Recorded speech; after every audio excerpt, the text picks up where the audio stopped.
happening, people? It's your girl Mina. Welcome back to the channel. Happy Monday. Or is it a happy Monday? I don't know. Let me know your thoughts in the chat. I hope you are all doing well off the back of a loss. And it's transfer deadline day.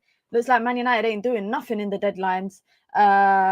So we got a little bit to talk about. Make sure you guys hit the like button. Be sure to subscribe. It feels like it's going to be a bit of a therapy session today, guys. If I'm being honest, I feel like today's stream is going to be a little bit of a therapeutic one, because we got demons that we're fighting, and those demons are Ineos. That's the demons that we're fighting. Be sure to hit the like button. Be sure to subscribe. Aston Villa announced Marcus Rashford as their latest signing in the January window on loan. A decent deal for Manchester United in terms of the wage structure, with an option to buy. Matthias Tell, Manchester United have been linked to him for the last 7 or 8 days. Rejects Spurs. Tells Man United, please come and take me. Man United make an approach. They get rejected by Bayern. And now he's joining Spurs. We're going to talk about that. Lisandro Martinez expected to be out for the rest of the season, and potentially some more of that. So we're going to talk about that. We're going to talk about basically every transfer rumor that we've probably been seeing over the last 24 hours. I saw talk about Leon Bailey, guys. Leon Bailey, is that what we're on now? Honestly, is that the standard of what we're meant to accept? Leon Bailey, that would be the definition of a panic signing. It would be also the definition of a you scratch my back, Aston Villa, I'll scratch yours. We're going to talk about that. Douglas Luiz talk. But essentially, it sounds like Manchester United are briefing the media that they are very comfortable in not doing any sort of purchases, any loan moves today. They will not have their hand forced to make a panic signing, and they feel comfortable where they are. And if that's how they feel, then they must be on crack. I don't know how they feel comfortable with where Manchester United are right now. 4 attackers in the front line for Manchester United: Rasmus Højlund, Ahmad, Joshua Zirkzee, and Garnacho. Garnacho is expected to stay at Manchester United. But we're going to talk about all of that. So be sure to hit the like button. Be sure to subscribe. The demons are the Glazers. They put us in this financial mess. It's a sad Monday. Never I imagined will I see Rashford in another shirt. Hear me out. 6-month loan for Martial. Only that will feel the emotional loss for Rashford. I mean, Martial is scoring goals this season. Anything would be better than what United have right now. Like, I tweeted it saying, imagine Man United sign and Nasiri in the 11th hour. But that sounds like something that United are capable of doing. And he's got like 18 goals in all competitions this season. So really and truly, we shouldn't be looking down on anybody. Big up to MUFC. Coolin says, big up the minions. Big up to Uthman says, it was fun while it lasted, Mina. Poor talent ID post Oli, who didn't deliver with our best squad. Fan base patience with a relegation level squad, plus a manager who won't adjust out of PR principle. Some strong thoughts. There's some strong thoughts in the chat. Listen, guys, be sure to hit the like button. Be sure to subscribe, because we got so much to talk about. It's transfer deadline day, and I actually want to start with probably the most irrelevant part of deadline day. Is why is the January transfer deadline day in February? Like, what is that about? I know it's not relevant. Can I just say what I'm saying? But it's January transfer window. We are on February the 3rd. In that case, deadline day should have been on the 31st of January, like any other normal league. I think actually the Saudi league is the only one that's deadline day is on the 31st of January. But anyway, I can't call it the January window because we're not even in January anymore. But that's the small stuff that annoy me, guys. Is those little small stuff that really, really annoy me. But let's focus on the more relevant stuff. The biggest discussion I think today coming in to this was Matthias Tell. I spoke about it last week on stream, and I said that if he was a kind of option for Manchester United but not the answer, then I would be okay with it. But I didn't think that he would completely answer all the problems that Manchester United have in the front line. But essentially, he would have been an extra body in a already thin front line. Ruben Amorim made a statement yesterday, I think, by playing Kobbie Mainoo as a false 9. But I also think that's a statement that kind of bit him in the arse a little bit, because a couple of days before that, Manchester United and Ruben Amorim played Kobbie Mainoo in the 10. I don't know how you play him in the 10-1 game and you see how prolific he can be there, and then you kind of completely, you don't even go back to square one.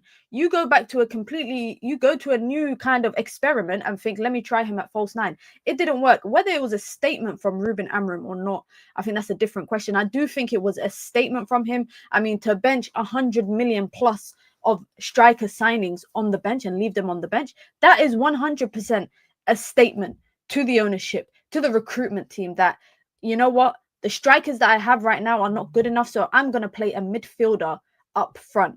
And the reason why I'm saying it, I do feel like it was kind of, it bit him in the arse a little bit, is because it worked for about 10 minutes. And after that, it was just another stupid experiment, if you want to say that. And I understand people are quite reluctant to criticize the manager because, again, he's just using the cards that he's been dealt over the last couple of months. And, if I'm here playing blackjack and I can't seem to get rid of all my cards, or I can't win the game, I can't be mad about, the cards I'm being dealt.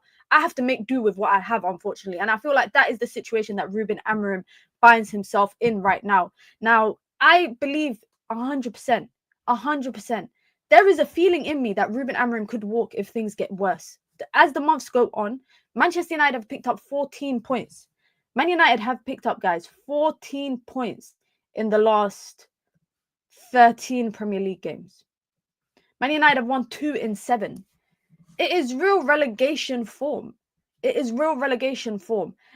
the reason why I'm kind of heavy on the Ineos kind of criticism is because this January window didn't pop up out of nowhere. Everyone knew that it was coming up. Everyone knew it was coming up. Everyone, maybe bar the Lisandro Martinez injury. Man United wouldn't have known Lisandro Martinez would get injured on the final day, I guess, or the final game before the deadline approaches. But Manchester United knew Marcus Rashford was on the way out. Manchester United knew Jadon Sancho left in the summer. Manchester United knew that Antony was on the way out. This was all things that had been planned by the, whoever's in charge of the transfer strategy and the way that Manchester United move in the window. All of that was common knowledge. I'm sure it was it's common knowledge to us as fans. So it was definitely common knowledge to those in charge. And that's why I say it's negligent of Ineos and the recruitment team and Omar Barada, Jason Wilcox, whoever this blame lands on, it's one of them. Ineos, whoever it is, the blame lands somewhere. It has to land somewhere. And one thing I won't say is that the blame lands at Ruben Amorim's door, because he's been dealt a bunch of cards that essentially it's difficult for him to play the game with. He has maybe bar Durgu, and we're going to talk about that because Manchester United announced him and Aiden Heaven in front of the crowd ahead of yesterday's game. But Ruben Amorim made a statement yesterday by playing Kobbie Mainoo as a striker. He got his first piece of the puzzle in Patrick Durgu, but that is no way in any shape or form the complete answer to all the problems that Manchester United have right now. It's not in the slightest. And this is why I talk about the Matthias Tel situation, because let's talk about the kind of journey that has happened over the past week. It went from Spurs having a 60 million bid accepted for Tel. It went to Tel rejecting. It went to Tel basically briefing the media that he wants Manchester United. Manchester United make a move for him. Daniel Levy flies out to Munich for face-to-face talks. Oh, and sorry, that's when he rejected them. He rejected them after the face-to-face talks with Daniel Levy. Manchester United then approach to make a discussion or have a conversation with Bayern Munich, and they're shut down immediately. And this is where I got question marks, because for some context, guys, Matthias Tel is joining Spurs with an option, not an obligation, an option to buy. They don't have to pick it up. But they are also covering a hefty chunk of his wage. I think they're covering all of his wages. He doesn't earn a lot. He earns 90k euros a week, which is what, 75k, maybe 70k in GBP. If Manchester United genuinely felt like they couldn't cover any of those wages, given the fact that Real Betis is covering some of Antony's wages and Aston Villa are covering 70% of Marcus Rashford's wages, so they would have definitely been able to afford some of his wages. And that's why I feel like there's things that are not making sense about this transfer.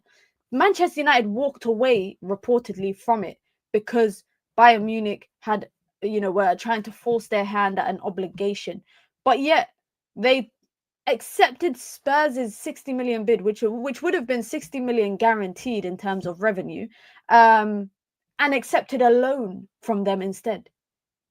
Clearly, I know Tell maybe didn't want to commit to a long-term project at Spurs, and he thought maybe, 4 months if I go to Tottenham and I play for a bit, maybe other teams will be in for me in the summer, rather than me joining on a permanent deal. And I totally understand that, but I don't understand why Manchester United have moved so slow in the window with knowing this. Now, just for some context, reported that last night Manchester United thought that they were going to be bringing in a new player. However, this morning, the confidence has now gone. It's also being reported that Manchester United's recruitment team are relaxed about the prospect of ending the transfer window without signing a striker. And that is hilarious, guys, because our top goal scorer in the league this year is Ahmad with 6. Then it's Bruno. Then it's Rashford. Rashford has more goals than our 2 strikers, and Rashford hasn't played since the 1st of December. It hasn't started a game for Man United since the 1st of December. And yet Manchester United somehow feel confident or relaxed about the possibility of ending the transfer window without bringing in a striker. I was under the impression that the main reason we couldn't get Tell was because Bayern wanted a permanent transfer. They didn't want a loan. Now Spurs got him on a loan with an option. It just doesn't make sense. It doesn't make sense. And I think that we're going to see Man United spin on it soon. Man United are definitely going to brief their media teams 100%. And the thing is, right, people are saying to me, oh, Minna, like, why are you annoyed about Tell? You didn't even watch it. You didn't even want him. It's true, I didn't want him. But I also said that if United get him, that's an extra body. So I'm okay with that. I'm okay with that. He wouldn't have been my first kind of option. But January windows, unless you're Manchester City, it seems like you don't really get your first options. So I would have been okay with a loan spell. I would have been okay with a loan spell. It wouldn't have been that bothered me that much, given the fact of how many players Manchester United have let leave thus far. I mean, just in the last 12 months, Manchester United have let how many players leave? They've let Sancho leave. In terms of attacking players, Martial left on a free. They got rid of Mason Greenwood. They've had Marcus Rashford has left. Anthony has left. These are numbers. These are players. These are people that make up numbers on the bench. And let's actually talk about that quickly, because Marcus Rashford was announced yesterday as Aston Villa's latest loan signing. 70% of his salary will be covered by Aston Villa. So I want to say it's a good move for Man United, but how can I say that's a good move when Man United are acting like they can't afford to pay anybody's wages? They can't afford. I don't know if it was the fact that maybe they didn't want to pay 100% of Tell's wages, etc. But Marcus Rashford, by the way, guys, they've given him the number 9. It's very weird to see him. It'll be very weird to see him in a Villa shirt, let alone him wearing a number 9. Now, it's funny because immediately after it was announced that he's joined Aston Villa, I swear it took the Daily Mail about 2 hours or maybe even less than that to start making hit pieces about him. I'm happy that Marcus Rashford has gone to Aston Villa, and I hope he does well. And I most importantly hope that Manchester United find a long-term solution for whatever this problem is between Man United and Marcus Rashford. It was reported today that the relationship, not just between Ruben Amorim and Marcus Rashford, but between Marcus Rashford and club executives, is completely broken. The relationship between Man United and Rashford is completely broken. It's very unlikely he will stay in the summer. I don't want to put a percentage on it, but it's highly likely that he will leave in the summer on a permanent deal.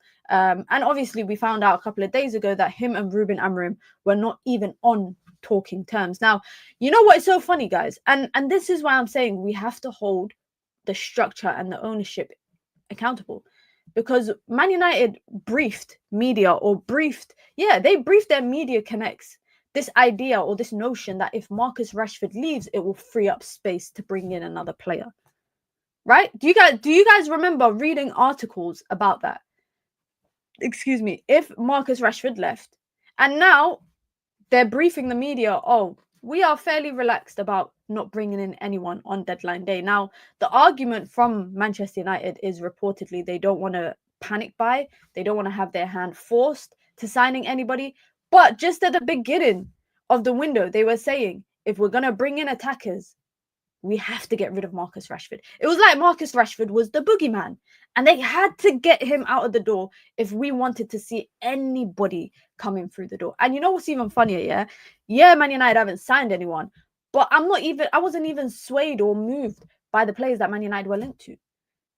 Nkunku, Leon Bailey. I saw people talk about João Felix. João Felix is on his way to AC Milan, by the way. But I saw people talk about João Felix. Essentially, all I was seeing, all the links that I was seeing, was players that were, I don't want to say rejects, but rejects at their clubs. Players that had no place in the club that they were at. Since when have we become a feeder club for others just to take their dead weight? Since when has Manchester United been like that? Let me see what you guys are saying in the chat. I'd be happy with anybody at this point. You know what is funny, yeah? Do you guys feel the same? Because I think we have to find them. Like, beggars can't be choosers, and I say that all the time. I say it all the time, beggars can't be choosers. Anybody will be, at this point, for me, anyone. Look at this, guys. This can't be real. Look at this, guys. Look at this. This is Manchester United's attack going into the second half of the season.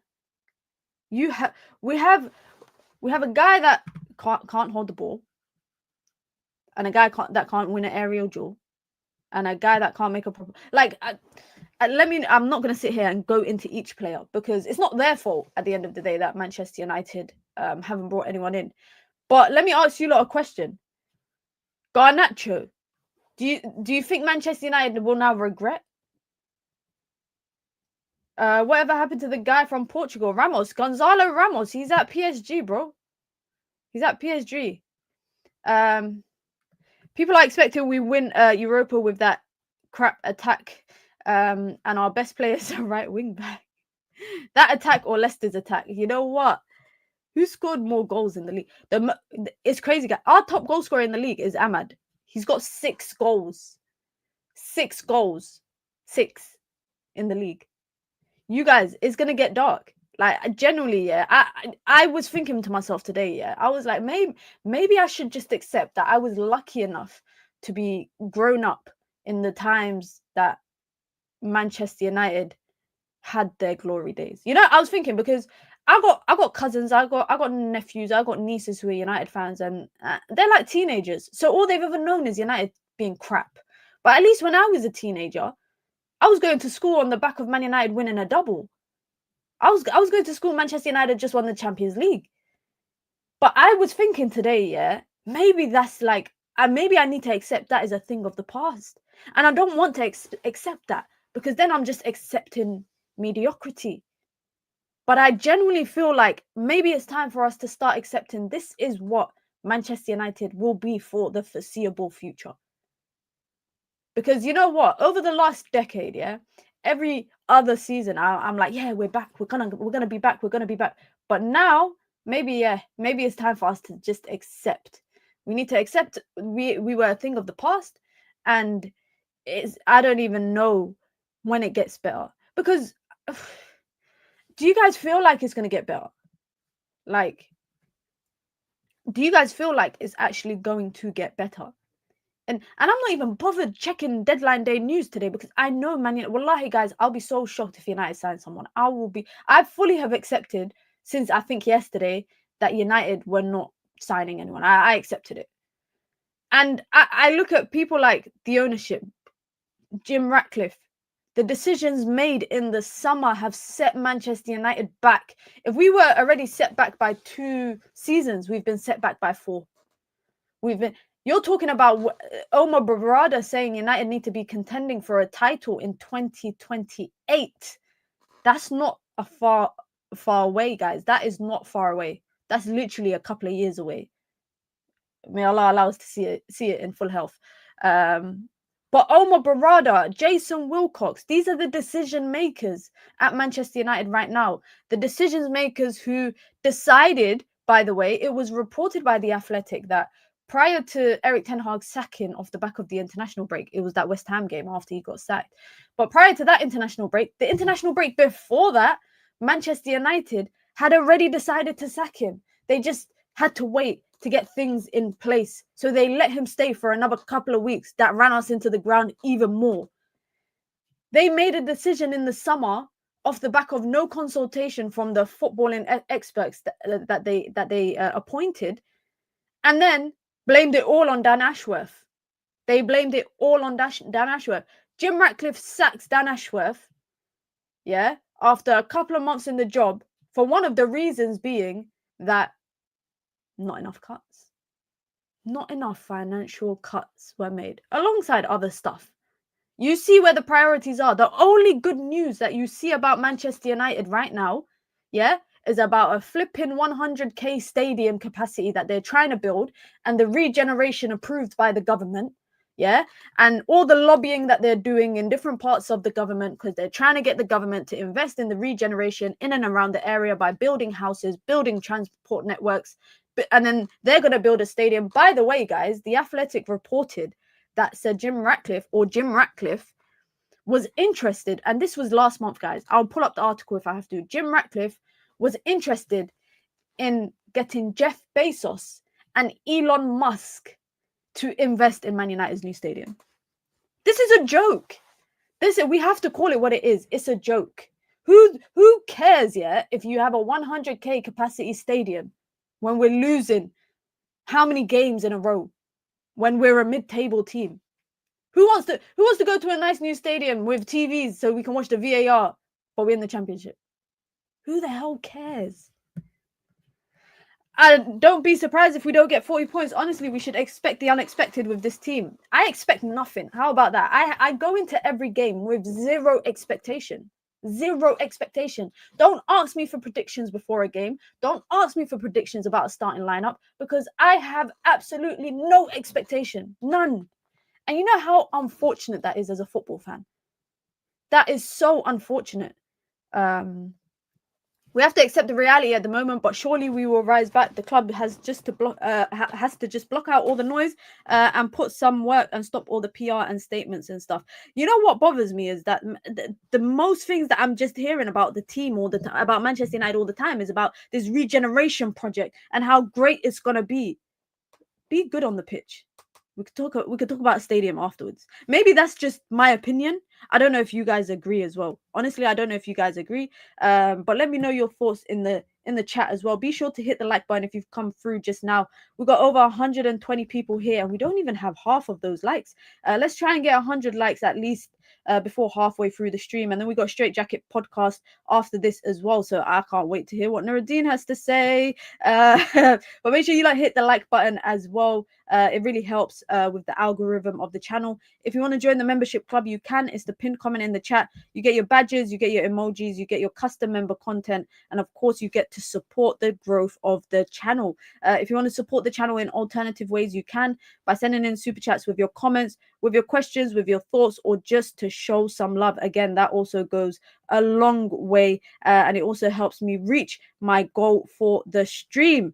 Christopher Nkunku, David Ornstein reporting this morning or this afternoon that Christopher Nkunku is expected to stay at Chelsea, despite interest from Bayern Munich and Manchester United. I mean, did anybody actually expect Nkunku was going to join Manchester United? Big up to Saeed with the raid. You lot saying Saeed waffle raid. Big up to Saeed with the raid. Listen, guys, did you actually think United would sign Nkunku? Let's be honest.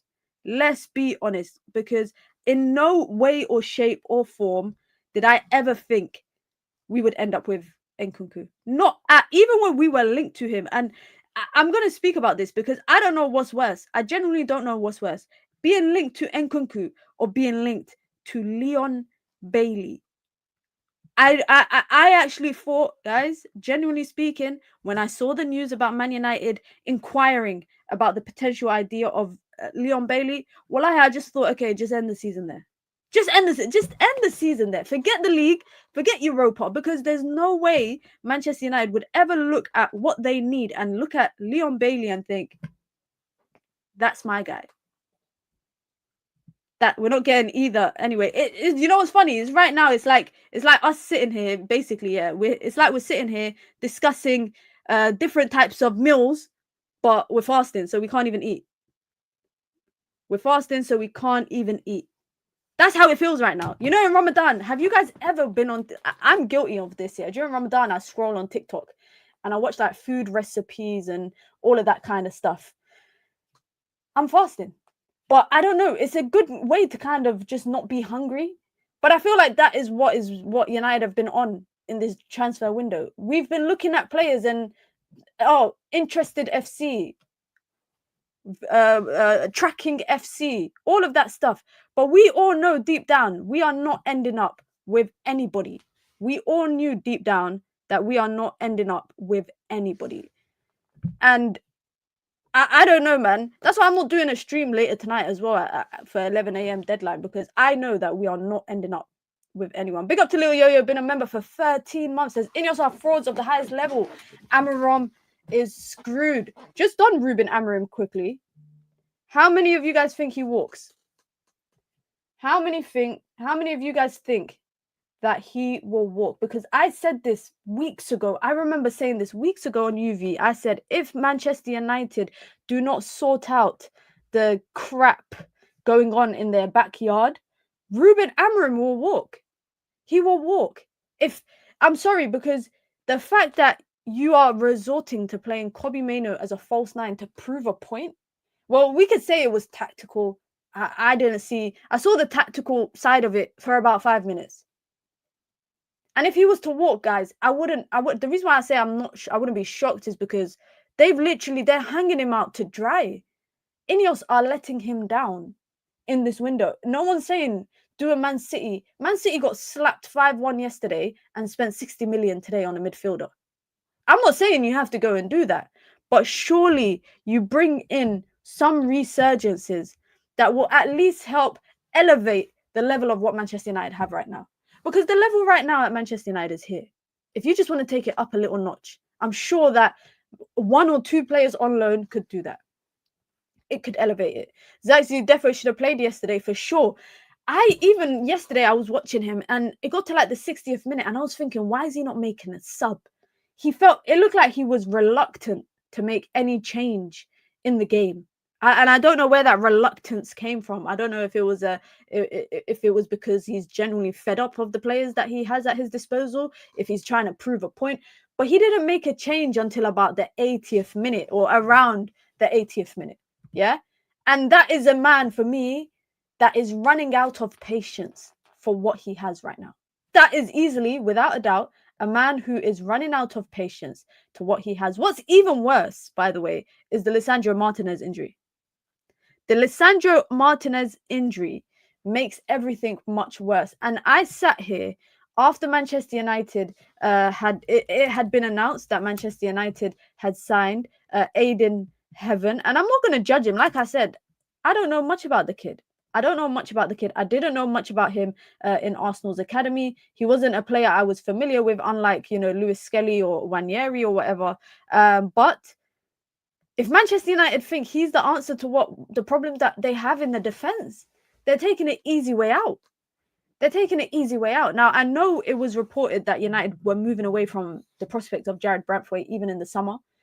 And if Aiden Heaven is the answer to that Jared Brantwaite signing or a left centre back signing, I already have question marks, by the way, about Ineos's decision making, but I will have even more questions. Because you don't bring in an 18-year-old who has barely played any senior games, who has left Arsenal, and bring him to United and immediately slot him in. And you lot are posting the updates about Lisandro Martinez in the chat. Lisandro Martinez has torn his cruciate ligaments. Oh my God. Yesterday I tweeted during the game saying, please let that not be his ACL. I said, please let that not be his ACL. If he needs it, he could take my ACL. I don't even need it. He can take my ACL. If he's done his ACL and his MCL, it's peak. And I knew it was a serious injury, by the way. Not when he signaled to come off, but when he was crying. When he was crying, the way that he was crying, I said that is an ACL injury. MCL and ACL. God damn. United are effed, guys. We are screwed. We are screwed. And I feel so sorry for Lisandro Martinez, by the way. I feel so sorry. The reason why I feel sorry for him is because A, it's taken him some time to get into the rhythm of this Amorim system. Yeah. And when he has got into it, he's got into it and has been impactful. He's Man United's best ball progressor in the back line. Like, without him, you can feel the imbalance, guys, in terms of ball progression, yeah? He was picking up form, number one. Number two, do you know how hard it was for him to come back from his last injury? Because how crap was he, guys, when he came back from his last injury? Now, he's going to be out for at least, I think, the calendar year. I think he's going to be out for at least the calendar year. So we might see him again, halfway through next season? Disasi doesn't get injured. You know what's funny, yeah? I wanted Disasi before Chelsea signed him, but after seeing him at Chelsea, I don't want him. I don't want him. But that's what Chelsea does. They influence my opinion. And once a player plays for Chelsea and they suck, I don't want them. I don't want them anymore. 6 months to a year of recovery, guys. This is bad. This is bad. This is bad. We got Luke Shaw coming. Don't worry. Luke Shaw, let's be for real, guys. Let's be for real. We're lucky if we get 2 games out of Luke Shaw every 8 weeks. If we could get 2 games out of Luke Shaw every 8 weeks, we're lucky. Let's count ourselves lucky. It's not going to happen. It's not. If Luke Shaw can play 10 games for the rest of the season, yeah.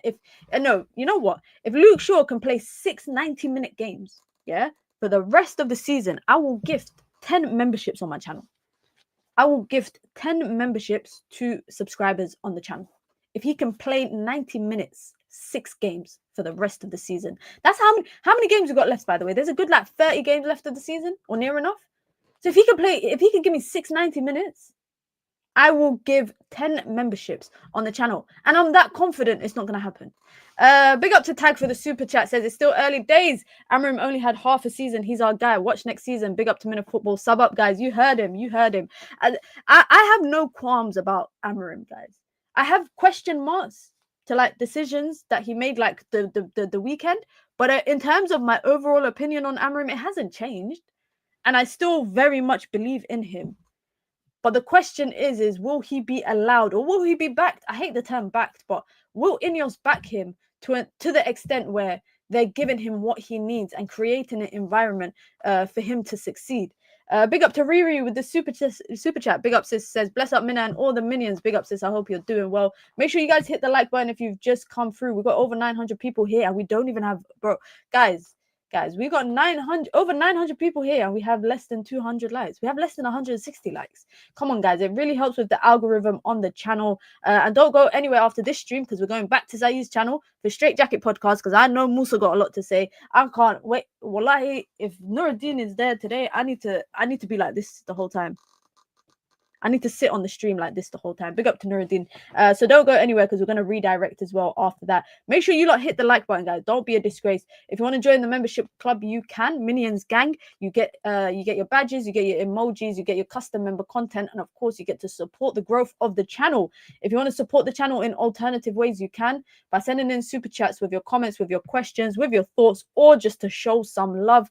It goes a long way, and it also helps me meet the goal for the stream. It's February, guys, which means it's my birthday month, and I'm gonna remind you guys every single stream. And also we are on the road to 12k. We're not that far away. I think we're about 300 subs away from 12k, so we might be able to get there in due time. Salam says, keep up the great work. Wa alaikum salam, brother.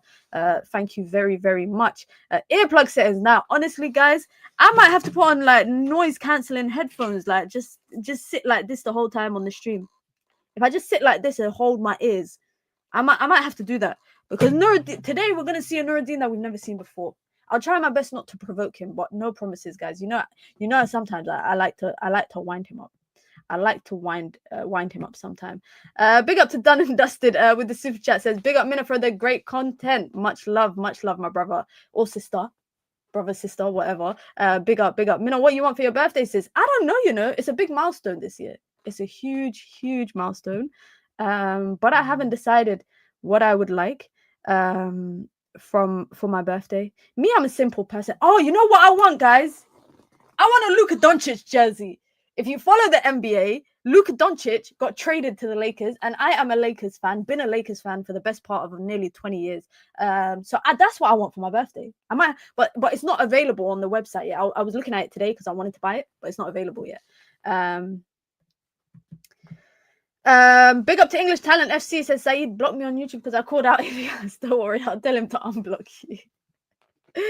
That trade is mad. Honestly, at the shock that I woke up with that morning, I could not believe it. I love Anthony Davis, man. Shout out to Anthony Davis because one, he brought a championship to the Lakers. I will never forget his buzzer beater shot against the Denver Nuggets. Even though it was the bubble.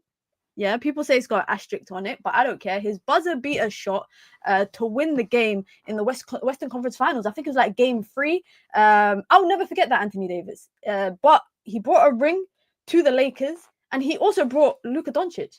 But can I just say, if you're a Mavs fan, yeah, I don't know many Mavs fans, but if you are a Mavs fan, I would hate the ownership.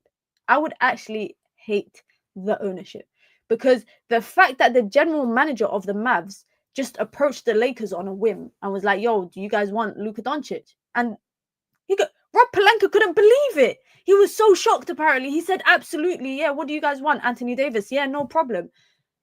And it all happened within a 48-hour slot. And within those 48 hours, LeBron James was claiming that he didn't know, but apparently he did know. Because obviously, he shares an agent with Anthony Davis. So, of course, LeBron James knew. But, I don't know, man. Life after LeBron, Luka Doncic is probably my second favorite player in the league that doesn't play for the Lakers. Number 1, Jokic is my number 1 favorite. And then Doncic is my second. So to see him in a Lakers jersey now, yeah, I'm excited. And that is literally the future of the Lakers for at least the next 5, 6, 7 years. We turned Lonzo, Ingram, and Josh Hart into a Chip and Luka madness. Crazy, right? Crazy. And at one point, I thought Lonzo, Ingram, Josh Hart, I thought all of them guys, what's the other guy called? Julius Randle. I thought all of them were going to be future superstars of the Lakers. What about Curry? He isn't your favorite. I like Curry, but I like Curry. He's cool. But Splash Bros, all of them guys, I like him, but I wouldn't say he's my favorite. But Fabrizio Romano has just confirmed it's real. It's real. ACL injury. And it's confirmed that Lisandro Martinez's season is over. Is that safe to say that United's season is over as well? But given the fact that the season been over, I can't say the season's over now because the season been over. There's been nothing to look forward to. I don't know. I feel like a lot of people are holding on to the Europa League, but a part of me is like, I feel like there's a humiliation waiting for us in the Europa League, guys. And I don't believe in jinxing. I don't believe in any of that. But I genuinely believe, like, Europa League, we started it off with 3 draws. We actually have not lost in the Europa League. I feel like there's a humiliation waiting for us. And a strong part of me also thinks we might get Real Sociedad in the next round. I know that there's still the round of 32 to play. But I do think that after that, I think we're getting Real Sociedad. I just feel like it's written. I genuinely feel like it's written. And I think a humiliation is written for us in Europa League. And with, by the way, an ever-changing backline. Ruben Amorim has not played the same backline for 2 consecutive games, guys. We have not seen the same backline. However, we've seen reoccurring players in the backline. Lisandro Martinez was a big part of that. So now Man United have a big gap to fill. Who's going to play at left-sided centre-back? Who? Big up to Sully with the super chat, says Ineos has failed us. Respect to City. Not gonna lie. I mean, I tweeted it earlier today saying, look at that. City lost 5-1 and then they went and spent 60 million on a midfielder. Manchester United lost 2-0 to Crystal Palace, and then I saw a video of Mateta walking around Old Trafford saying, basically, this is my home. That is what Manchester United has become, guys. Manchester United has become a stomping ground for everyone but Manchester. Old Trafford is a stomping ground for everyone but Manchester United. I also saw a stat that Manchester United have lost 13 games this season so far. which it took Ruben Amorim less games than every other manager to lose that many games. That is scary. That is really, really scary. Let's look at Man United's upcoming games. Because, funnily enough, Matthias Tel will be making his debut against Manchester United. That is where his debut will come from. Let's look at our upcoming games, guys. This is our upcoming games. Leicester in the FA Cup. I mean, Leicester, I don't think there's a club that's in more poor form than them. Tottenham, Everton, and then we got Ipswich at home. I'm going to this game, this Arsenal game here, which I hope will be a win. But in terms of our next 5 games, or 6 games, if you want to count the Leicester game, a lot of these are winnable games. A lot of these are winnable games. But the thing is with Manchester United, it's not always black and white. It is not always black. The games that are most winnable, we lose. The games that you expect United to win, we lose. The games that you don't expect United to win, they win. It's ridiculous. 6 games, or even if we ignore the FA Cup, yeah, if we ignore the FA Cup against Leicester, let's look at the next 5 Premier League games. Spurs away the day before my birthday. Listen, Manchester United, I know they just want to. I think most times Man United have played on my birthday or the day before my birthday, they've lost. I remember one game, I think it must have been like 2021, that was on my birthday. I think we might have played, was it Palace? I can't remember who we played. Or was it 2018? Because it was Lukaku was still playing them times. That's the only time that Man United have won. So Spurs the day before my birthday, long. Everton at Goodison Park, followed by Ipswich at home for a midweek game, and then there's quite a big break. We're going to have a Europa League fixture, by the way, in between Ipswich and Arsenal. And then we're going to have Arsenal game, which means between Everton and then to Arsenal game, Manchester United are going to be playing 2 midweek games as well. So there's actually going to be 5 games in between the 22nd of February to the 9th of March, which is not good because Manchester United don't do well. I can say United don't do well with a game every 3 days, but we don't do well with a game every week, let alone a game every 3 days. What are we saying? 5 Premier League games? What are we saying in terms of points? Because just for some context, guys, Man United have won 14 points out of 13 Premier League. What are we saying, guys? 5 games, that's what, 15 points. How many points is Man United getting? How many points? Who are we beating out of that? Let's pray we get no injuries to the so-called attack. If we get an injury to the front line, I can't lie, Ruben Amorim, you might have to play the goalkeeper coach up front. You might have to play the goalkeeper coach. Ruben Amorim said he will play the goalkeeper, 63-year-old goalkeeper coach. The guy got no knees. He's 63 years old. You might have to play him up front. If we get one injury to that front line, the good thing is, stop laughing, it's a tragedy. Christopher, if you don't laugh, you will cry. You want me to sit here and cry? If you don't laugh, you cry. As simple as that. And sometimes it's good to just laugh because it reminds you that at the end of the day, you're still living. I still got a roof over my head, alhamdulillah. I got clothes on my back. I got food in my fridge. I got my heating on. I got family. I got friends. I got loved ones. I got an amazing community here on YouTube. I can't cry about Manchester United. I have a lot to be thankful for. We all have a lot to be thankful for. So if you don't laugh, you will cry.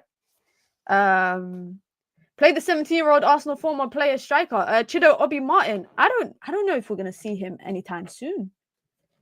It's interesting though. It is interesting though, because if Aiden Heaven comes into the first team and Chido Obi Martin is yet to get that promotion, they've both left Arsenal for the same reason, which was about pathway to first team.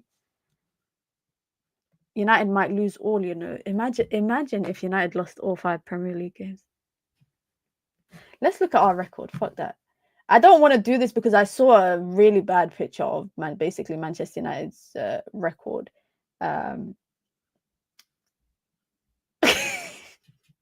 Flipping out. Let's go back to when Ruben Amorim joined Manchester United. Since Ruben Amorim's first game, yeah? Here we are. Let me zoom in so we get a better view. This was Ruben Amorim's first game. This is the first kind of 5 games under Ruben Amorim. Started off with the draw. By the way, I don't know if you lot realize, we don't keep clean sheets. We do not keep clean sheets, let alone winning games. Yeah, we don't even keep a clean sheet. We are destined. You see, if I was a gambler, I'm not. I don't bet. But if I was to bet, I would always bet. I would always bet on Manchester United conceding a goal. I don't even know what the rules of betting are, like 1/5. I don't even know what that means. But if I was to bet, I'd always bet on Man United conceding a goal, because there's a lot of things guaranteed in life, guys. There's a lot of things guaranteed in life, and one of that is Man United conceding. Ipswich, that game was a snooze fest.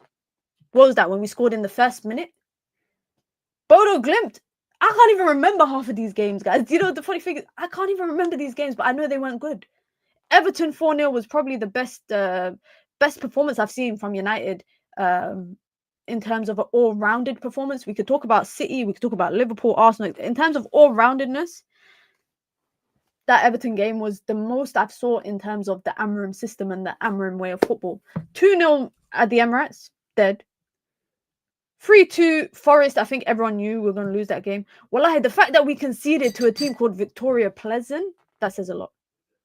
The fact that we conceded to a team called Victoria Pleasant, that sounds like an actress. That sounds like an actress. And we conceded a goal to them. Yeah, but let's go and look at even after that, because this is where I'm just like, I don't deep how bad it is until I look at this. I honestly, I don't deep how bad it is until I look at this. Because all I'm seeing is red, like I'm at a traffic light. Look at, all I'm seeing is red, red, red, red, red, like I'm at a traffic light. 2-1 against City. That was a good time. But we knew what was on the horizon after that. And this is where the run of poor form started, and I think it's continued. Tottenham loss, Bournemouth humiliation, Wolves humiliation, Newcastle demolition. They literally spanked us. Liverpool, suddenly the players are up for it. Arsenal, suddenly they're up for it. Southampton, we're losing 1-0 and Ahmad scores a hat-trick in like 12 minutes. Brighton, humiliation. Rangers, we concede to. And then after that, Fulham. So we had 2 clean sheets in a row. And before that, our last clean sheet was Everton. Tyrell Malacia is on his way to PSV Eindhoven. A medical is expected soon. Do you guys think Malacia's departure is because of United bringing in Patrick Durgu? I would have thought they would have kept him as well for another backup. I would have like another backup at left back or left wing back. I would have thought he would have been another option. But if they generally feel like that's the path that they want to go down, and they want to let another player leave, it is what it is. It is what it is. Let's see if there's any other news. I feel sorry for Tyrell Malacia, by the way. I feel sorry for Tyrell Malacia. Just because of his injury problem, not because of he deserves to stay or anything. It's just that injury thing that happened. So David Ornstein has just reported, by the way, the Athletic have a thing called the deal sheet where they like answer questions on the Athletic. It's quite fun actually, because when I was working at the Athletic, we used to do it as well. But he's reported that this window, the priority for Manchester United was getting the house in order for summer. You know what this feels like, guys? You know what this feels like? If you know, yeah? Have you ever asked your parents for something, yeah? And they say, inshallah. But that basically means no, you're not getting it. So you ask your mom or your dad, can I get a pair of these trainers? Oh, inshallah. Oh, can I go to the park later today? Inshallah. You know, when you're a kid, they just say, yeah, inshallah. Inshallah. That means no. That means no. They just don't want to break your heart directly. This is what it sounds like. This window is more about getting the house in order for the summer. Now, I don't know if we're all going to believe that. I don't know if you guys want to believe that. Let me know if you believe it and you're going to put your faith in. Let me know if you're going to put your faith in Ineos. Because right now, I can't do it. I can't. You can. I can't. You can. I can't. I can't do it. I cannot put my faith in them. And I always said, I remember when they first took over and UV, shout out to the UV lot, every week on the full view, they would ask me my view on Ineos. And I always said, guys, I'm going to wait and see what they have to offer us. I'm not going to get gassed just because they brought in a DOF and they brought in this and they brought in a CEO. I said, I'm going to wait and see. And I was always wait and see. And now I'm seeing what I was waiting for and I don't like it. I'm fine with the losses as long as in the summer we rebuild properly and give Ruben what he needs. But that's my worry. I agree with you. I'm not going to say I'm fine with the losses, but I need Man United to give Ruben what he needs. And a big part of me feels like they might not be able to do that. That is what my worry is. That is what my worry is that they might not be able to give him what he needs. And if that is the case, then they are setting him up to fail. And I said this even coming into the January window. I said, if they let multiple players leave, Man United's squad was already thin. The squad usage in terms of what Amorim was using was already thin. And now you've got rid of Malacia, who we've seen play a couple of games. Anthony, we've seen him play a couple of games. Marcus Rashford, you get rid of him when Man United are struggling to score in that front line. And Ruben Amorim is coming out in press conferences saying it would be helpful if we had, it would be nice if we had players with pace that can run in behind. But the guy that can do that, you are exiling him. And I always said this, guys. I always said this. And you lot might not agree with me, but I said that there's more to the Rashford situation that we are not aware of. And you know what? I'm okay with that, by the way, because sometimes as fans, especially in this era of football, I feel like as fans, we are too privy to knowing way too much about what's happening behind the scenes. And football, the football industry is a very small world. So it's not like, I feel like people in the scene and people, journalists, example, they're not that far away in terms of how many degrees of separation from a player. So they can find out stuff. Leaking information to the media, very common tactic used right now. And I genuinely feel like the issue between Rashford and the club, for it to be to a point that he's not on good terms with the manager, he's not on good terms with the leadership or the ownership, and the relationship is not even fractured, it's completely broken. There is a lot more, in my opinion, to what we know. It's not just about he's not running in training. He's not training hard enough. There is 100% a lot more, because I don't know if you lot realized yet, and I don't usually pay attention to social media and social media posts, but barely any of United players commented on it, wishing him well. When Jadon Sancho left, everybody was wishing him well. Everyone was wishing him well. I don't want to like put too much on that. I'm happy for Rash. Let him go, be happy and play football. He wasn't working at United. I agree that the Rashford situation should have ended. It should have ended 100%. And this is the best solution for both parties. But it all started. Everyone talks about the fact that Marcus Rashford did an interview behind the manager's back, etc., saying, "Oh, I want a new challenge." But nobody was talking about the fact that a week and a half before that, Manchester United were briefing their own media people saying, yeah, we'll accept 40 million for Marcus Rashford. We'll put him on the market. Everybody acts like Marcus Rashford was provoking United in this, and it's not a two-way street. I think both parties are in the wrong. I think both parties are in the wrong of what has happened over the last, 6-7 weeks. And yes, Marcus Rashford leaving was the best solution for both parties. But let's just not act like it's all on Marcus Rashford. There are definitely, I think, underlying reasons or situations behind all of this. Now, another player that United have been linked to, by the way, Anthony MVP at Betis, by the way. Put me in Betis and I'll be MVP. I'm joking. I sound like a hater. Listen, I'm happy for Anthony to do well on his loan spell. But just because a player goes on to do well at another club, and let's see consistency from Anthony before we jump on the bandwagon. Let's see some consistency. But it's even with the case of Anthony Elanga, guys. When people speak about Anthony Elanga at Nottingham Forest, I always say that Anthony Elanga is the player that he is now because of the environment that he's at.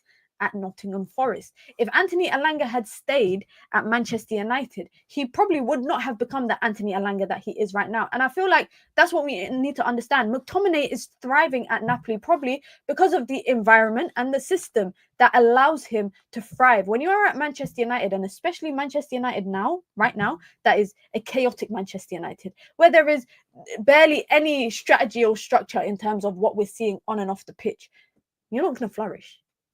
You are not going to flourish. So we need to accept that if Anthony goes on to Betis and does well, good on him. It helps Manchester United because then they can sell him for a decent price. But just quickly, what I was going to say was on Douglas Luiz. Manchester United are interested in Douglas Luiz, but the prospect of any agreement with Juventus is not close. You know, I genuinely believe, guys, yeah? If there's no news, just don't tell us. Don't tell us anything. If there's nothing good to tell us, don't tell me that there's no prospect of a deal being done. Okay, then we don't need to know about it. Maybe I'm too fed up of sitting here every day. Do you guys remember in the summer where I was sitting here every single day talking about the same thing? Dilit, Mazraoui, Uga, talking about the same thing over and over. Listen, I want a day, yeah, in Manchester United media or transfer window, yeah, where it's like the Luka Doncic trade, where it's just a Shams bomb. If you know basketball, you know Shams, the journalist. I just want to bam. Breaking news. This is what's happening. Why do I need to know that Man United are interested in Douglas Luiz? Okay, are we signing him? No. Okay, so why do we need to know then?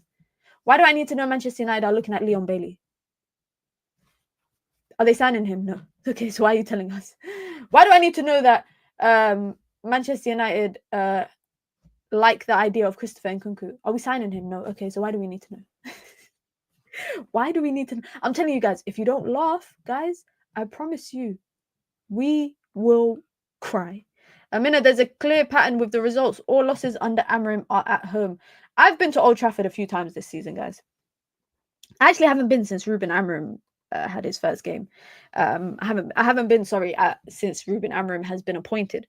But the general consensus that I've had at Old Trafford this season is a very edgy crowd. The crowd is on edge. Because there hasn't been performances to get behind. Like, it's as simple as that. It's very difficult to get behind the team in terms of the performances week in, week out when you don't know what you're going to get. I remember watching Man United versus Liverpool at Old Trafford when we lost 3-0 at the beginning of the season. Everyone was fed up of everyone. And at the time, it was Ten Hag was the manager. But the fans were fed up of Xerxes, and it was his fourth game. It's the crowd is on edge. And that is one thing and that's why I genuinely believe, like, when you've got the crowd on your side, sky is the limit for Man United. But when you don't, it's tough. It is tough. But don't worry, guys. We're gonna beat Arsenal in March because I will be there. We're gonna beat them in March because I will be there. Listen, guys, be sure to hit the like button if you've just come through. I don't know if we hit 300 likes. Did we hit 300 likes? Crowd was class versus Rangers. They were. PSV Eindhoven are closing in on a loan deal for Tyrell Malacia from Man United. Agreement at final stages. By the way, isn't PSV Eindhoven the rival of Feyenoord, where we brought him from? We brought him from Feyenoord. And are they not rivals? So that's interesting. But listen, guys, be sure to hit the like button and be sure to subscribe as well. We're less than 30 away from 300 likes. So if you have just come through or you've been here or you came through with the raid, please hit the like button because it really helps with the algorithm on the channel. We will have another live stream tomorrow, inshallah, daily dose of Minna, but we'll be joined by Saeed. I'm sure he's got a lot to say. And of course, we've got daily videos dropping on the channel, match reactions, analysis, daily dose of Minna, etc., etc. Do not go anywhere because we are going to redirect to the Straight Jacket podcast. I need to go get my noise cancelling headphones. Because between Nuruddin and Musa, I might lose my eardrums.